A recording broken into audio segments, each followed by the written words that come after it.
ট্রেনটি দাঁড়িয়েছে বীরভূম স্টেশনে। শোনা যাচ্ছে 10-15 মিনিট বাদ ট্রেনটি ছাড়বে। শিমুলতলির একটি ট্রেন কিছুক্ষণের মধ্যে এই স্টেশন ক্রস করবে, তারপরেই কিনা এই ট্রেনটি ছাড়া হবে।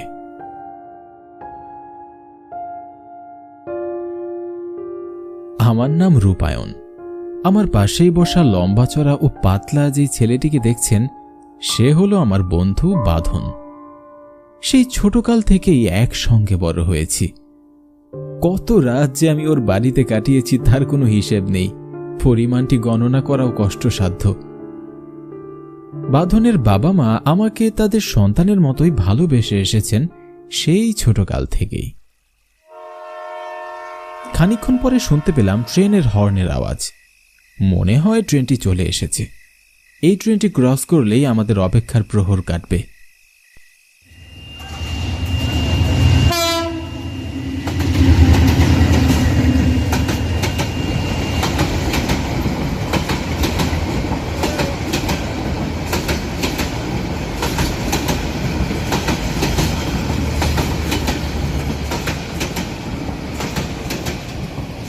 ট্রেনটি ক্রস করল স্টেশন। এখন আমাদের এই ট্রেনটি নিশ্চয়ই ছাড়ার কথা, কিন্তু তবু যে কেন লেট করছে তা ভেবে পাচ্ছি না। ট্রেনে জার্নি করা বেশ বিরক্তিকর কারণ বটে। খানিকক্ষণ পরে ট্রেনের হর্নটি পোপ পোপ শব্দ করে বেজে উঠল। মনে হয় এবার অপেক্ষার প্রহরটি কাটতে চলেছে। হর্ন বাজতে না বাজতেই ট্রেনটি চলতে শুরু করল।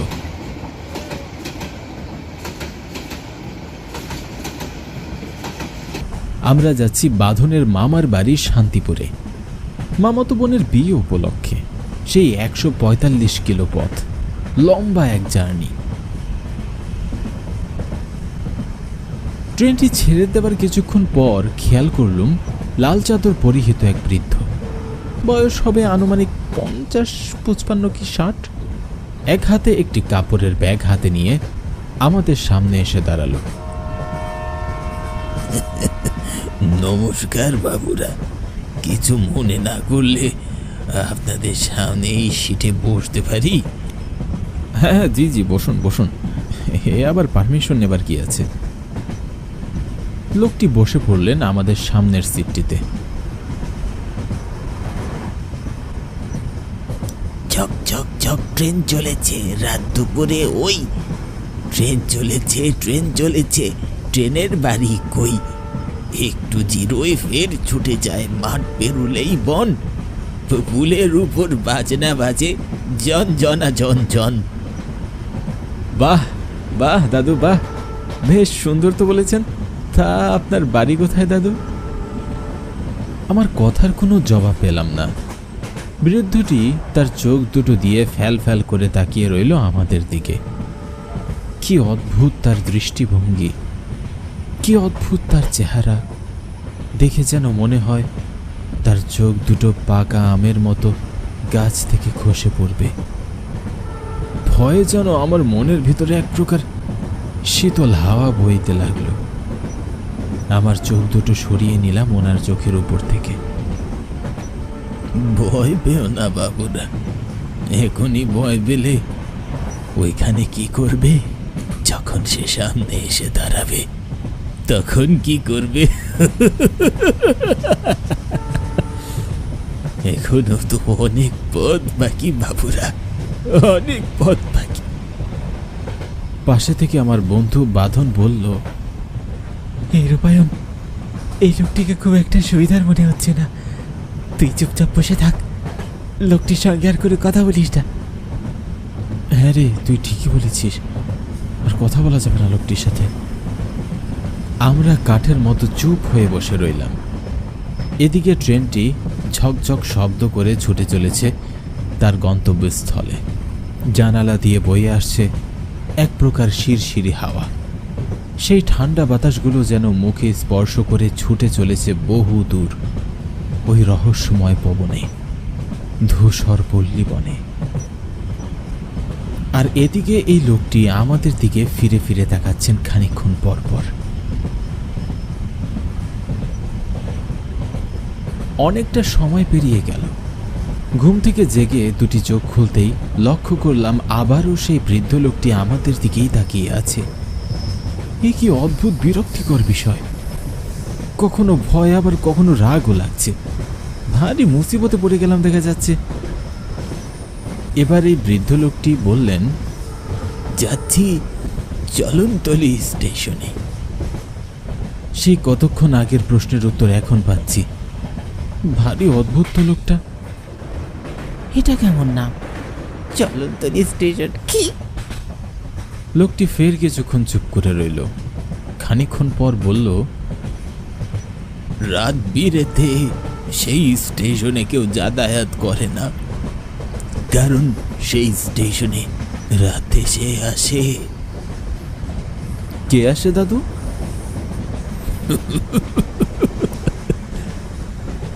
যে লাউ সেই কদু।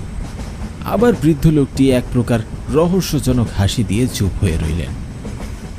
খানিকক্ষণ বাদে ট্রেনটি হর্ন দিয়ে জানিয়ে দিল যে সামনে একটি স্টেশন এসেছে।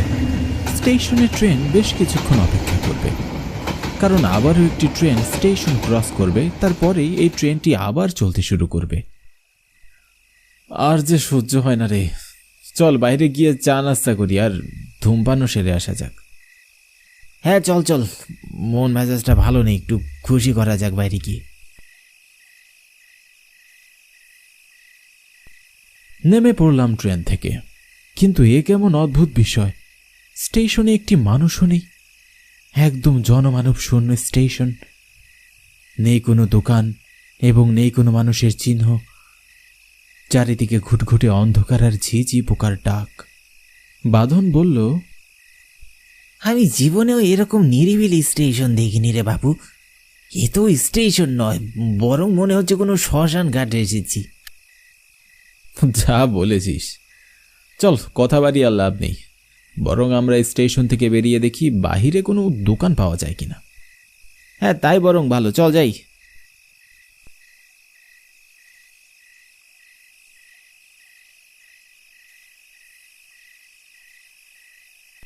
স্টেশন থেকে বেরিয়ে কাঁচা মাটির পথ ধরে চলতে লাগলাম দুজন। ঘুটঘুটে অন্ধকার, কাঁচা মাটির পথ এবং এই ঝিঝি পোকাগুলো এবার আমাদের মনে কিছুটা ভয়ের সৃষ্টি করেছে। বন্ধু, এই পথ তো যেন পথ নয়, ভয়ের তাণ্ডব। মনে হচ্ছে আমরা গ্রামের রাস্তা দিয়ে গভীর রাতে একা একা চলেছি এবং আমাদের সামনে দাঁড়িয়ে আছে সাদা কাপড় পরা একটি ভূত। কি বলছিস? চুপ কর। এমন পথে এসব বলতে নেই, ভূতেরা শুনতে পাবে যে। এই অবস্থায় তুই তো আমার ভয়টা আরো বাড়িয়ে দিয়ে দেখছি। আচ্ছা আচ্ছা, চুপ রইলাম। যা দেখ সামনে কোনো দোকান দেখা যাচ্ছে কিনা। আমরা দূরে একটি দোকান দেখতে পেলাম। দোকানটি কিসের তা বোঝা না গেলেও বোঝা যাচ্ছিল টিমটিমে একটি আলো জ্বালিয়ে দোকানদার ভিতরে বসে আছেন।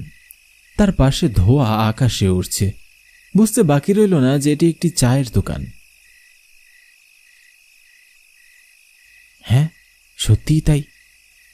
কাছে এসে দেখলাম এটি একটি চায়েরই দোকান।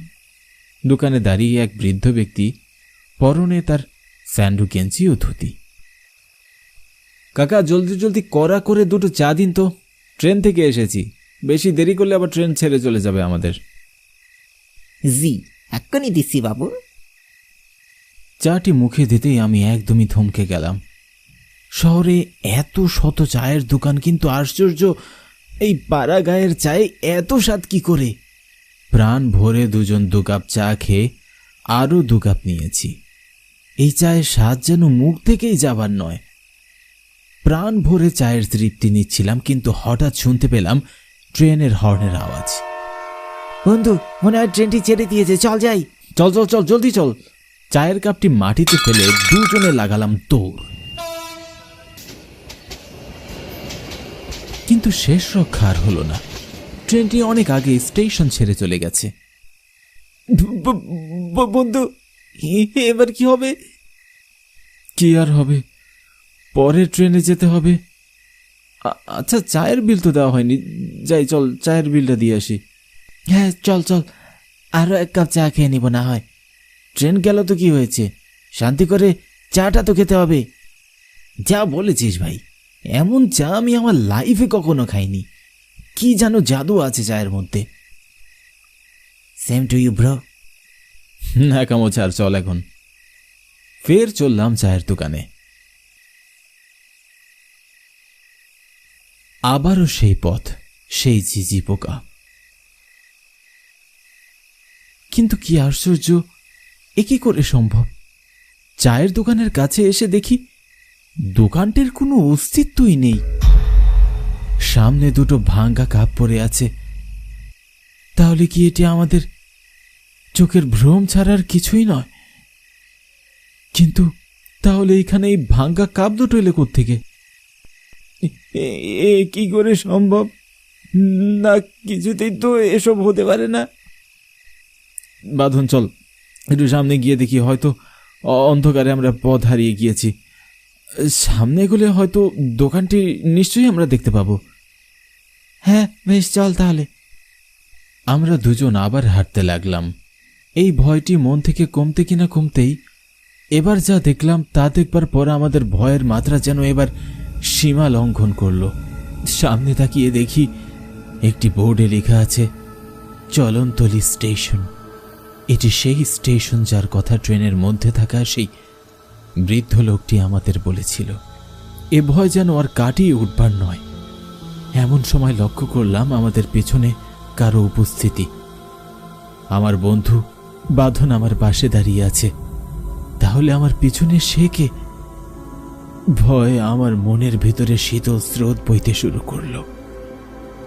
আমার হৃদয়টা যেন দ্বিগুণ গতিতে ধকধক করছে। আমরা শুধু দুজনকে চোখের ইশারায় দেখছি, কিন্তু পিছনে তাকানোর মতো কোনো শক্তি বা সাহস কোনোটাই আমাদের ছিল না। তবু ভয়ে ভয়ে আমরা পিছনে তাকালাম। তাকিয়ে দেখি স্টেশনের মাঝে থাকা সেই দাদু দাঁড়িয়ে আছে। ও দাদু, আপনি? দূর, এভাবে কেউ কারো পিছনে দাঁড়ায় নাকি? ভয়টা বেশ জোরে সোরে পেয়েছি দাদু। বাবু, আপনারা এখানে কি করছেন? কেন নিজেদের বিপদ নিজেরা ডেকে আনছেন? পালিয়ে যান, এক্ষুনি পালিয়ে যান এখান থেকে। আরে আপনার মাথা কি খারাপ হয়ে গেল নাকি? তখন থেকে কি সব আজে বাজে কথা বলছেন বলুন তো?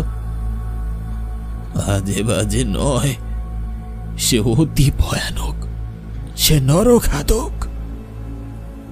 হেই, আপনি যান তো এখান থেকে। কেন খামোখা বিরক্ত করছেন? পাগল কোথাকার।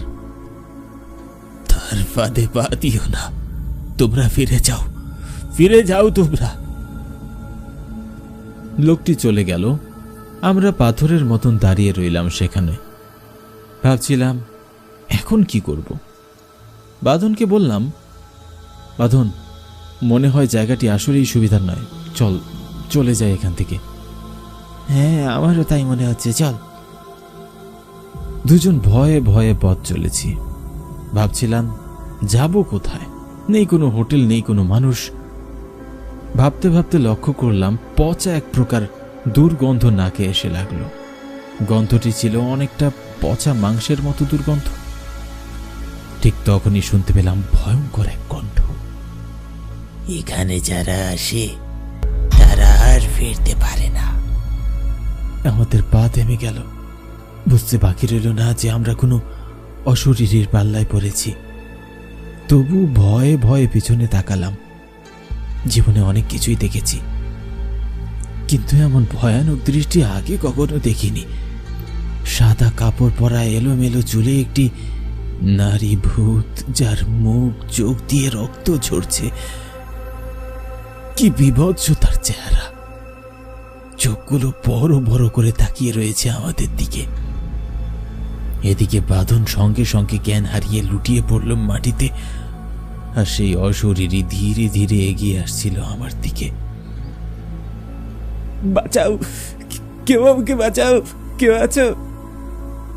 আমার চিৎকারে কেঁপে উঠল পুরো পথ। এমন সময় লক্ষ্য করলাম হাতে মশাল জ্বালিয়ে 4-5 জন লোক এদিকে তাড়াহুড়ো করে এদিকে আসছে, আর তাদের সামনে আসছে ট্রেনে থাকা সেই বৃদ্ধ দাদুটি। এই ডাইনি, ছেড়ে দে ওদের, না হলে আগুনে পুড়িয়ে মারবো তোকে। দাদুর কথা শুনে সেই অশরীরী আত্মাটি কোথায় যেন উধাও হয়ে গেল।